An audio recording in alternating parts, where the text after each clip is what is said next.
Well, hello, and thank you once again for listening in. I'm Dennis Fancic, Giving Ministry Advisor of the Diocese of Newcastle, and this is the fifth in my series of talks through Generosity Week. And if this is the first one you've listened to, well, you're particularly welcome. It's good to have you here.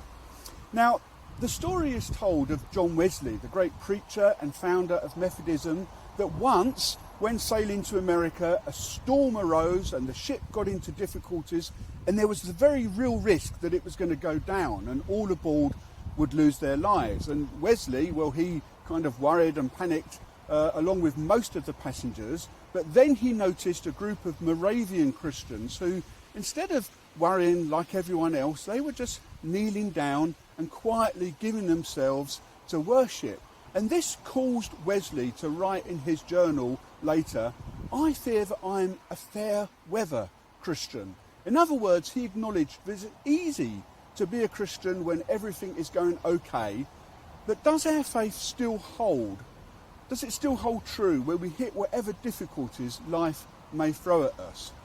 Now, on that note, I can remember a hymn, you'll find it in hymns old and new, called "For the Beauty of the Earth." And the chorus goes, "Lord of all, to you we raise this our sacrifice of praise." Now, some later versions have changed that line, and they've changed it to, "Lord of all, to you we raise this our joyous gift of praise."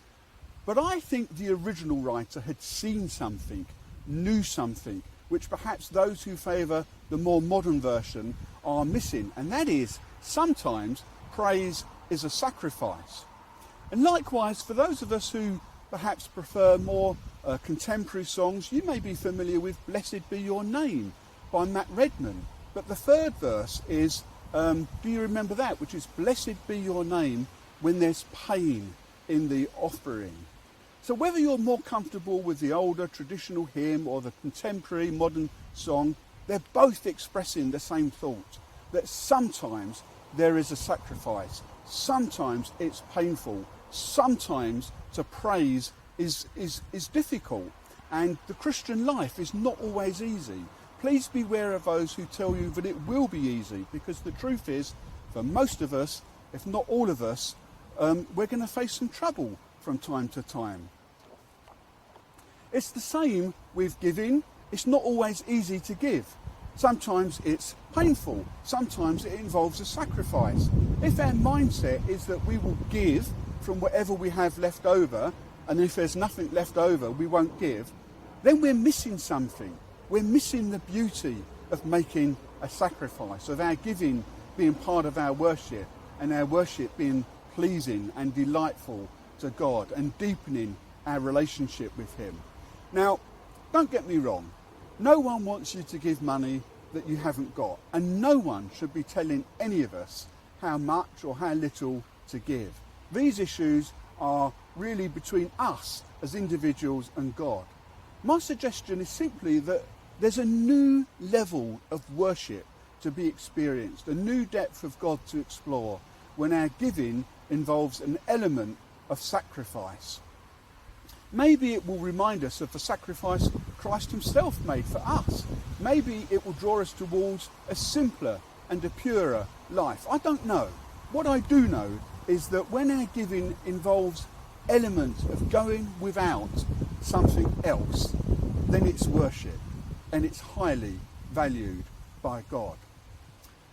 And one other point, if we're struggling financially, and I'm aware that a great many of us most likely are right at the moment, then it's highly likely that our community, the people in our neighbourhood, the people that our parish or benefice are trying to reach out to and trying to serve, but it's highly likely that they're struggling even more, which means whatever ministry area our parish or benefice is involved in, however we're seeking to help and to serve our local community, actually we need to be increasing right now rather than cutting back. So this would not be a time to hold back on our giving. Rather, it's a time to recognise that there's even more to do, even more need that we, the church, as God's ambassadors on earth, must address.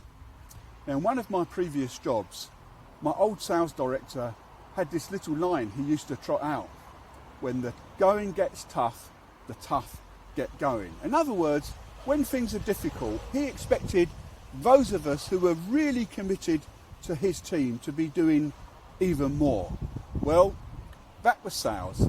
This is church. Here, there must be no compulsion, no pressure. Give if you can find it in your heart to do so.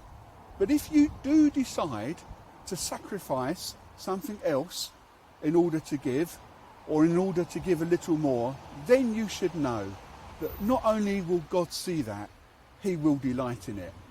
So thank you once again for watching. I'll see you again tomorrow when we'll be continuing our theme of giving when times are tough.